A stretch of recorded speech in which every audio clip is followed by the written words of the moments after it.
¿Sí están viendo pantalla? ¿Sí miran pantalla? Sí vemos pantalla, Sí. licenciada. Muy bien.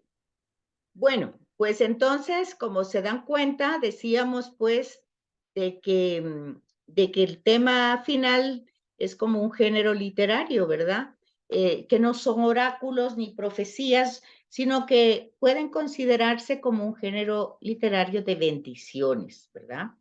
Y lo que pasa es que de estas tribus, fíjense que de estas tribus, cuando se separa el norte y el sur, que eso lo vamos a ver en los libros históricos después de la muerte de Salomón, en la parte sur de Judá, Jerusalén, queda pues esta tribu de Judá y queda Leví. Y las otras 10 quedan en el norte, en la parte de Samaria, ¿verdad? Entonces, acuérdense, fíjense ustedes todo este tema histórico, que lo vamos a ver con los libros históricos, para entender por qué es que los judíos veían a todas esas 10 tribus restantes que habían quedado en la parte de la Galilea y de Samaria, porque los miraba como paganos, ¿verdad? Galilea de los gentiles. ¿Por qué? Pues porque dijimos hace 8 días que muchos imperios alrededor, pues sabía, Israel es una tierra de paso, y decíamos que es como una media luna fértil. Y en esa media luna, pues todo el mundo quiere estar en esa área, es de paso, conecta 3 continentes. Y entonces la parte norte, pues tuvo muchos imperios, los asirios, los babilonios, los persas, más adelante, no aquí, ¿verdad? Y aún aquí vemos todo este tema de Egipto.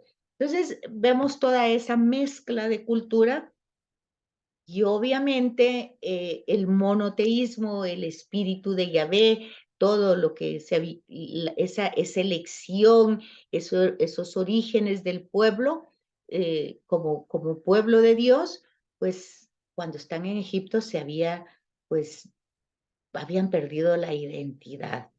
Entonces, este tema es para que nosotros veamos que esta bendición se sigue desarrollando. Y luego Jesús escoge a 12 discípulos. Bueno, ahí terminamos así rápidamente, como dice Fray Nelson, como un dron, rápidamente, y lo que ustedes buenamente puedan ir leyendo para ir comprendiendo los libros. Luego el Éxodo, pues como su nombre lo dice, Éxodo, salida.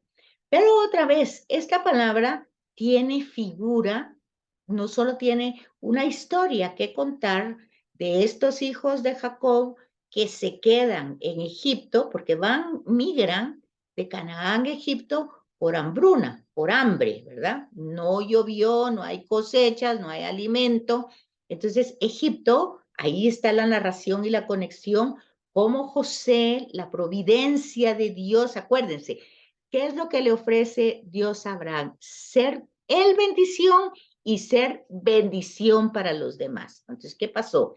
Llega José ahí, la providencia es bendición para José, pero José también es bendición para Egipto. ¿Y cómo es? Pues José es un hombre que sueña. Y en los sueños, pues Dios en su providencia le permite interpretarlos. Y entonces él ha dicho al faraón que van a haber 7 años de hambruna, de vacas flacas y 7 de vacas fuertes, ¿verdad? Gordas. Entonces, la solución es que cuando hay abundancia, guarden. Y para que eso que guardó sirva para cuando hay escasez. Pero miren, eso no es solo para que lo conozcamos ahí, eso ya es una aplicación para nuestra vida, y entonces vamos entendiendo que la providencia nos va enseñando, pero nosotros debemos creerle lo que dice. Pero pasan los años y mueren todas las generaciones que conocían a José, al faraón, y entonces ellos se quedan ahí en Egipto. Entonces aquí se va a manifestar Dios con su brazo fuerte, sacando a estos que les prometió hacerlos una descendencia grande, o sea, un pueblo, y entonces ahí la historia de Israel va continuando. Pareciera que por un momentito, por 400 años o más, se quedó como en pausa. Pero no, para Dios no hay pausas. ¿Qué dice el Salmo? Que 100 años para Dios es nada, no existe el tiempo. Entonces, claro, el pueblo pasó ese proceso, pero muestra cómo Dios va a liberar. Claramente, ahí se reconocen como hebreos, no como israelitas, ¿verdad? Y están como en un lugar separado del pueblo, como un asentamiento. Y entonces desde ese asentamiento ellos viven y trabajan sin que les paguen, pero tienen alimento, ¿verdad? Y tienen un lugar donde estar. Entonces aquí el plan de Dios, el proyecto de Dios sigue cumpliéndose y para eso se libera. Ahora, sí para nosotros va a ser un tipo de confusión o de susto el tema de las plagas. Entonces, hay que ponernos en el contexto de esa historia. El faraón es como, porque así se lo entienden en su contexto el pueblo de Egipto, es una divinidad, el faraón. Como en el tiempo de Jesús, el César de Roma era el Hijo de Dios, una divinidad. Por eso de Ave César, o sea, así como decimos Ave María, Ave César. O sea, se era considerado una divinidad. Entonces, cuando nosotros vemos qué es lo que tenemos, cómo debemos enfocar nuestra mirada en el Éxodo, pues Dios que está peleando por su pueblo. ¿Pero contra quién está peleando? ¿Contra el pueblo de Egipto? No, contra el faraón. Pero fíjense, tenemos como dos divinidades y obviamente, pues nosotros ya tenemos claro, quien se pelea con Dios pierde. Pero el faraón no entendía mucho eso, ¿verdad? Entonces no sabía que iba a perder. Entonces lo que nosotros vamos viendo es dos eso se llaman epopeyas, se llama el género literario, o sea, dos fuerzas poderosas peleando por su pueblo. El faraón quiere mano barata para trabajar, o sea, no les paga esclavos, los quiere tener ahí, ve una pérdida de capital y de oportunidades y se van. Y en la narración, Moisés solo dice que les dé permiso para salir a darle culto a su Dios, o sea, es recobrar su identidad. Y entonces vamos viendo cómo el faraón va endureciendo su corazón. Ok, vamos a encontrar en el texto escrito, cuando Moisés está hablando, ¿cómo voy a ir yo al faraón? ¿Cómo voy a decir? ¿Y cómo me va a creer? Bueno, entonces Dios le dice que va a endurecer el corazón de el faraón para que el pueblo vea su poder, se vuelva a recordar de dónde han surgido. Pero aquí tenemos que volver a entrar. Es una tradición ya vista que utiliza eso para explicarnos esa acción de Dios con brazo fuerte, poderoso, pero está siendo fiel a su alianza, a su promesa, a su bendición que ha dicho que el faraón quiere oponerse. Y entonces vemos lo que pasa con esa oposición, ¿verdad? Entonces, es una epopeya, es una narración incluso hasta exagerada, si ustedes quieren, pero que nosotros podemos ir viendo la acción de Dios cumpliendo la promesa de hacerse un pueblo. Entonces, todo se va a desarrollar con este mismo tema, el tema de la alianza. Muestra cómo Dios libera a Israel, concierta una alianza en el Sinaí y ofrece a través de Moisés código de la alianza, un código de la alianza. Ya vimos el tema de los códigos. O sea, 10 palabras que no son una imposición, sino que son 10 palabras para mantener esa alianza, ese contrato sea, volvemos a repetir desde el principio. Es un convenio entre dos partes. Entonces, Dios mismo le está dando a Moisés las 10 palabras para mantener esa relación, esa intimidad, esa amistad. ¿Sí? No son imposiciones, ¿verdad? Más adelante, en la entrada a la tierra prometida, vemos que Josué dice, lo que toca a mi familia y yo, vamos a cumplir con estas 10 palabras. Ahora ustedes son libres, si no quieren, vamos a entrar a una tierra pagana, pues cada quien puede ir por su lado. Pero vemos que dicen, no, vamos a cumplir, vamos a ser fiel a Yahvé. Entonces ponen 12 piedras y es la entrada, pasan el Jordán y es la entrada nuevamente a la tierra prometida. Entonces, todo el tema va por ahí. ¿Cómo vamos hasta aquí? ¿Vamos entendiendo o no? ¿Cómo vamos? Sí, ¿Vamos? sí, Sí, vamos comprendiendo. Bueno, entonces se van dando estas instrucciones para ser pueblo, ¿verdad?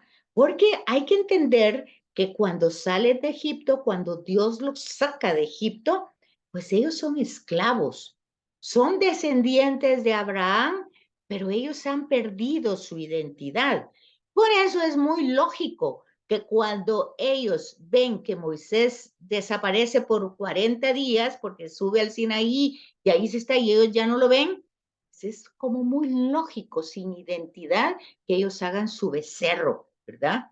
Porque traían toda esa formación de 400 años. Vean una cosa, es muy interesante que nosotros nos demos cuenta lo que es la cultura y lo que es ese sincretismo, esa mezcla de otras culturas que hacen que nosotros perdamos nuestra propia identidad, nuestra propia realidad de ser y que nos contaminemos con lo demás. Por ejemplo, en toda la Pascua, sobre todo las últimas semanas, veíamos el tema del mundo, no son del mundo. Sí.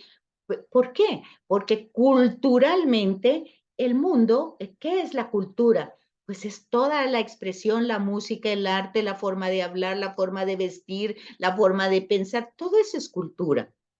Y el mundo tiene su cultura y nos ofrece, pues, cómo podemos vivir en ese mundo que es la cultura, cómo podemos vivir para ser exitosos.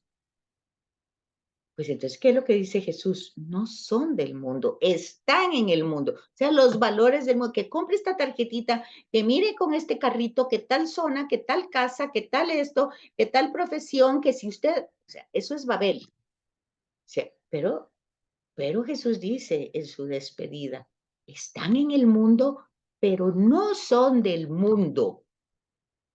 Pues entonces, ayúdalos, no te pido que los saques, porque es ese mundo donde nosotros debemos ser sal y luz, ¿verdad? Es en ese mundo, no es salirnos del mundo, es estar en el mundo, pero no contaminarse. Ese va a ser siempre el combate, ¿verdad? De lo que nos atrae. Ese es el tema del pecado de origen, de la primera humanidad. ¿Cuál es? Pues justamente lo que les atrajo, lo que les causó, pues gusto a los ojos, gusto a los oídos, gusto al paladar, y entonces yo quiero ser como Dios y disfrutar de todo eso. Bueno, es el mismo hilo conductor que llega con Jesús. Están en el mundo, pero no son del mundo.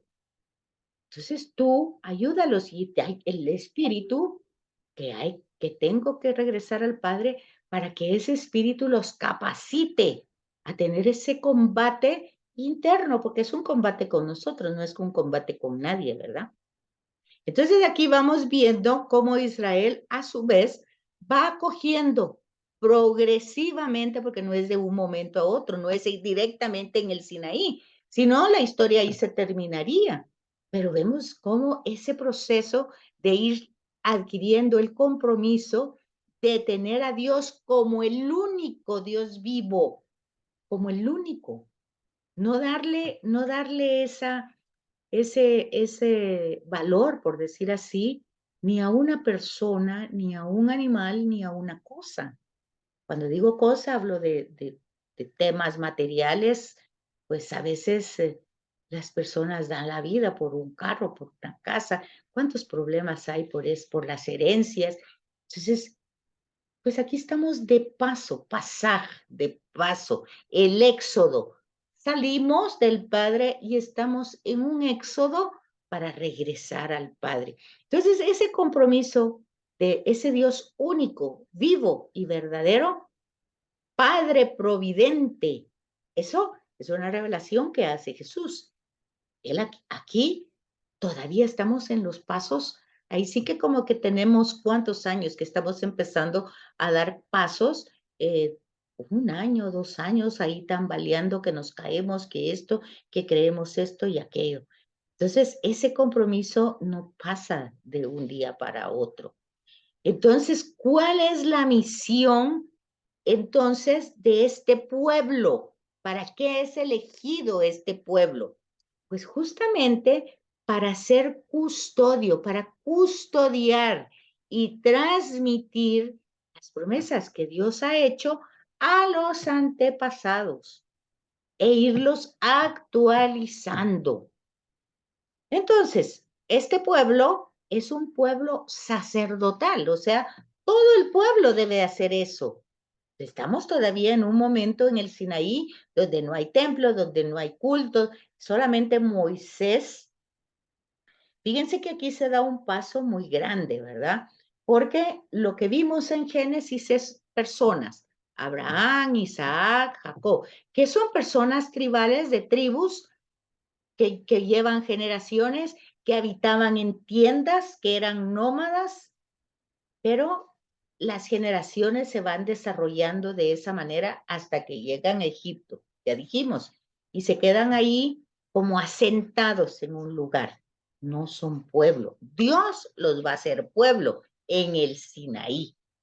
Pero el que ellos tengan esa identidad de pueblo ahí, eso va a costar los 40 años en el desierto, donde ellos no van a poder captar con toda claridad el hecho de ser pueblo, el hecho de llevar, ese va a ser como una oportunidad que ellos van a tener en el desierto de ir contaminando, si podemos utilizar esa palabra, a los que van ahí nómadas en el pueblo y demostrando cómo es su Dios.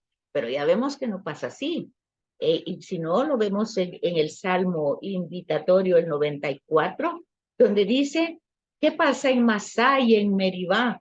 Donde han visto ellos del poder de este Dios altísimo que los ha hecho pueblo, que los sacó con brazo fuerte. Sin embargo, dice el Salmo, dudaron de mí, sospecharon. Ay, pero ya lo vemos desde Génesis 3, tenemos la sospecha, ¿verdad? Si Dios es bueno, y nosotros también tenemos la sospecha. ¿Será? ¿No será? ¿Dios está? ¿Dios no está?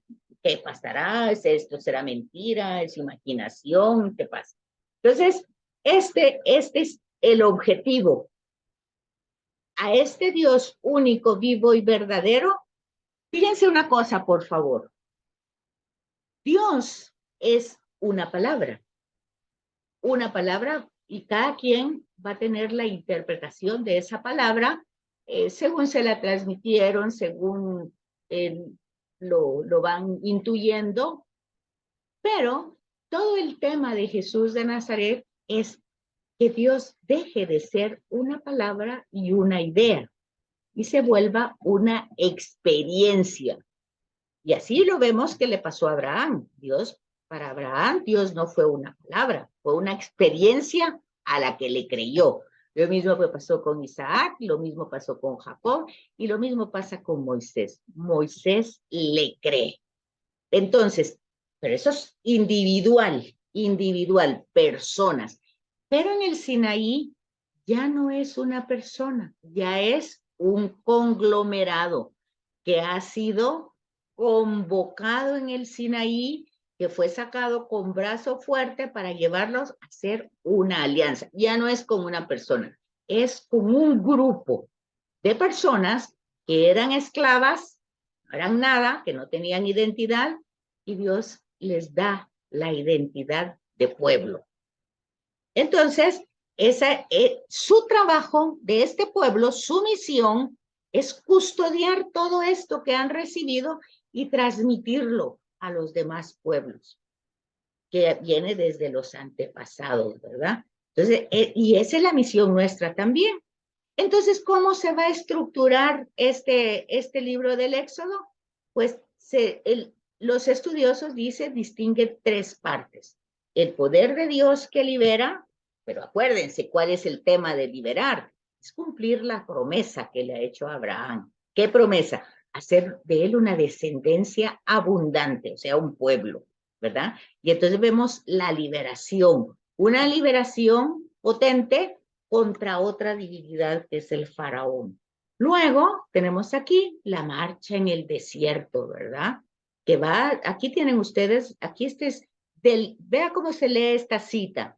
El capítulo 1, del versículo 1 al capítulo 15, versículo 21, tenemos toda esa narración del poder de Dios que libera. Luego, del capítulo 15, versículo 22 al 18, 27, o sea, del 22 nos pasamos al capítulo 18. Y entonces ahí llegamos al versículo 27. Entonces encontramos la marcha en el desierto. Y luego en el capítulo 19, del versículo 1 al capítulo 40, versículo 38, encontramos la alianza del Sinaí. O sea, la alianza, eso que se desarrolló en el Sinaí, va a tener una larga historia. Eso se va a desarrollar después a través del libro de Números, toda la marcha en el desierto. Y vemos que cuando sucedió este evento, esa liberación, es histórico ese acontecimiento de Egipto, pues lo que pasa es que no está documentado si no hay material escrito. Vean, este es otro tema que hay que observar.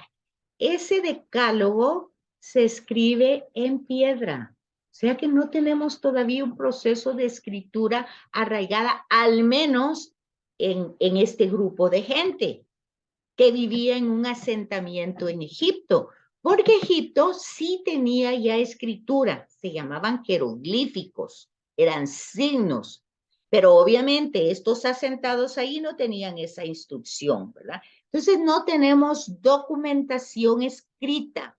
Y si la hubo en parte en Egipto, acuérdense ustedes que las civilizaciones, los imperios, sobre todo Roma, que invadió también Egipto, fue parte del imperio romano. Acuérdense que cada imperio que llegaba destruía todo lo que estaba pues desarrollado, ya sea la escritura egipcia, los jeroglíficos eran en paredes, era en puertas, bueno, eran en distintos lugares, pero todavía no tenemos el uso directamente del papiro o también del cuero de los animales. Eso lo vimos en aquellos videos y entonces vemos todo ese proceso de escribir, ¿verdad? De cómo la narración oral se vuelve luego escrita. Pero aquí lo que nosotros debemos de entender es cómo la palabra tenía esa fuerza, ¿verdad?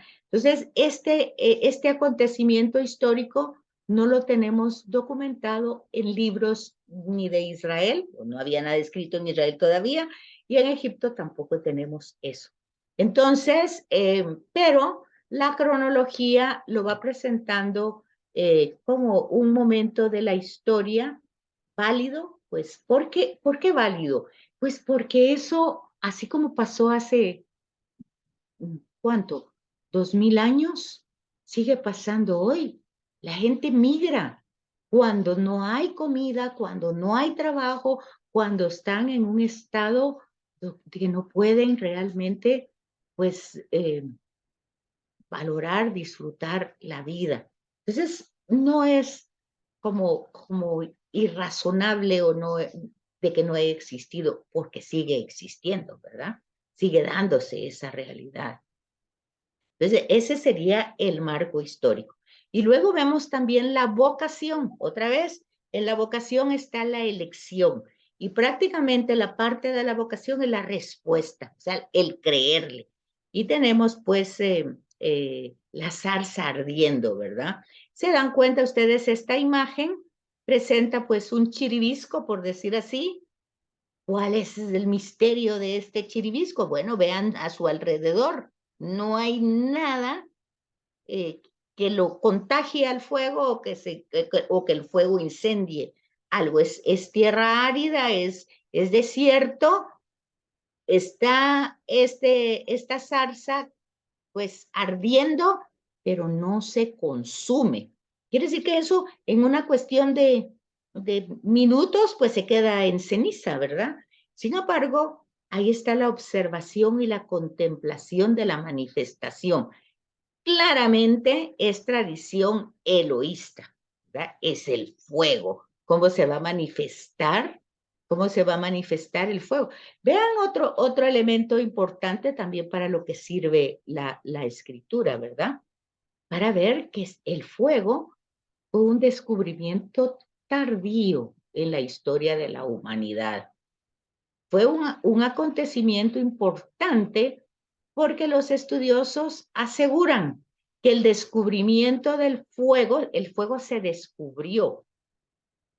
Ya existían los elementos, pero se descubre. Entonces, los estudiosos biólogos dicen que el que nuestro cerebro se haya desarrollado es gracias al fuego. ¿Por qué? Porque antes de él pues los seres humanos todos se lo comían crudo, los animales, lo que mataban, todo era crudo, no había fuego. Entonces, pero ya cuando hubo fuego, lo cocinaron, ¿verdad?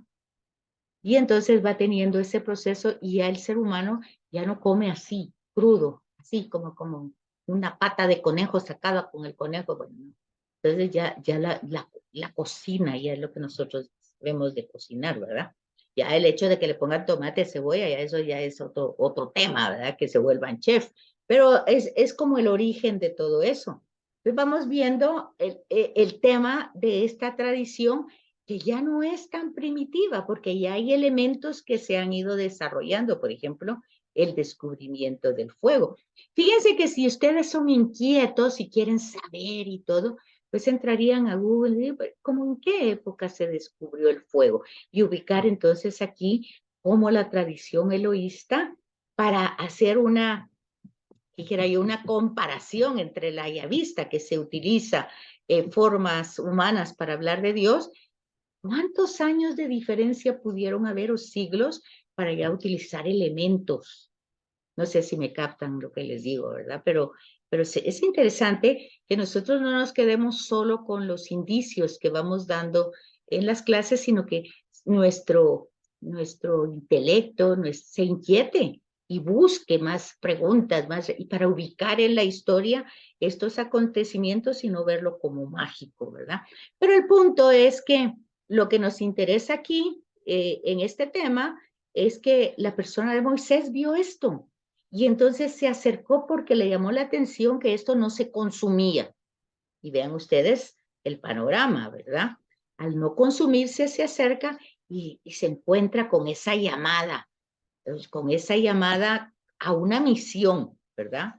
Ese es el objetivo. Él quiere hacer, Dios quiere, el proyecto de Dios pues quieres liberar a su pueblo y Dios no necesita, utiliza un elemento humano, pero este elemento humano tiene que ser disponible, tiene que disponerse, tiene que creerle. Y por eso vemos que en el primer momento a esta llamada, pues hay una serie de excusas o de disculpas o decir, no, yo no puedo, es que esto es mucho para mí, yo no puedo hablar, ¿quién soy yo para ir al faraón? Aparte yo maté allá a un egipcio, ¿qué voy a hacer si yo salí huyendo? En fin, todo lo que puede ser de nuestra historia que no nos permite ser libres para responder al llamado de Dios. Entonces, esta misión está en función del destino del pueblo, o sea, del horizonte, del futuro.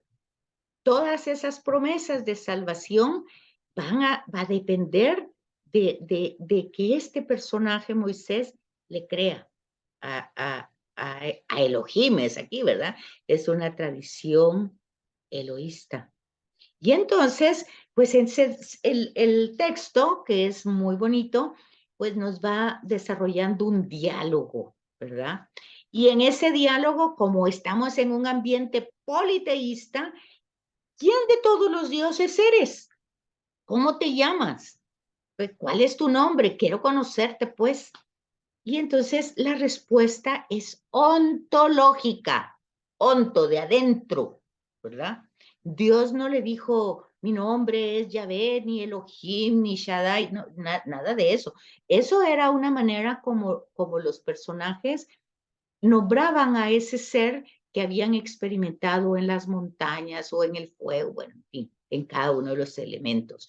Pero aquí la revelación es ser y estar. Esta entidad es y está. Esa es la respuesta ontológica. Soy el que soy. Es. Y es para estar. Siempre. No cambia. Es la única definición que hay de Dios. Entonces, se trata de una nueva manifestación con una nueva relación que Dios quiere establecer, no solo con Moisés, sino que quiere extenderla todo el pueblo, ya no solo a una. Es un paso enorme, ¿verdad? Si el de la luna fue un paso pequeño para la humanidad, pero grande para, ¿cómo es? Un paso pequeño para el hombre, pero un paso grande para la humanidad. Este también fue un paso gigante, porque fue realmente la entrada del monoteísmo ya no a una persona, a una tribu, sino a la humanidad entera. Y entonces, pues aquí vamos a encontrar todo ese tema del el brazo fuerte de Dios. Ese, si ustedes tienen el tiempo y la curiosidad, pueden ir leyendo las plagas y leer las notas de pie de página para que ustedes vayan entendiendo que esas plagas no fueron castigos. Ahí está en su Biblia. Ustedes pueden enriquecer el tema. No lo dejo como trabajo, porque dejar estas cosas como trabajo es ponerles a ustedes conflicto, que no lo pudieron hacer, que el tiempo se pasó, que ya no me lo mandaron. Entonces vamos a simplificar, como empecé diciendo. Pero sí es una sugerencia que ustedes vayan teniendo una autodidactia de ustedes mismos, sean autodidactas, y que vayan leyendo y vayan entendiendo realmente de qué se trata la noche de Pascua, que todavía hoy la celebramos con el trido pascual, y que la Pascua tiene 50 días, y que es exactamente lo que celebraban en este momento de la historia que se celebra la liberación de Israel en Egipto. Si nosotros vamos a la vigilia de la Pascua, o sea, la vigilia de la resurrección, del domingo de resurrección, lo que se llama sábado de gloria, nos damos cuenta que ahí se narran esa historia de la salvación a través de 9 lecturas antes de llegar al Evangelio. Y entonces se va dando esos pasos, como dice Fray Nelson, como un dron que va rápidamente enseñando el panorama de la historia de la salvación. Pero no debemos contentarnos con la clase, con la sesión aquí, debemos ir buscando. Yo lo dejaría de trabajo porque eso enriquece, pero no lo dejo porque la experiencia ha demostrado que no se puede. Entonces, ustedes, si les interesa, háganlo, y si lo logran hacer y quieren hacer algún comentario platicado dentro de 8 días, pues va a ser muy enriquecedor para sus compañeros. Entonces, aquí en el Sinaí, pues está la alianza completa. Vean entonces en qué está escrito. Por favor, hay que entender ese contexto, pues antiguo, ¿verdad? El anuncio de la alianza, la preparación y la esencia de esa alianza. Entonces, Dios revela las 10 palabras para liberarnos, 10 palabras para establecer esa relación amistosa. Luego esas 10 palabras nosotros vimos que se vuelven un código de alianza, lo vimos anteriormente al principio. Y esa alianza que se hizo con Abraham se va ratificando. Y obviamente esa ratificación tiene que tener una evidencia. Y el sábado, así como el himno de Génesis decía, el séptimo día Dios descansó, pues aquí se ratifica el, el culto del sábado, ¿verdad? El sábado como signo de la alianza.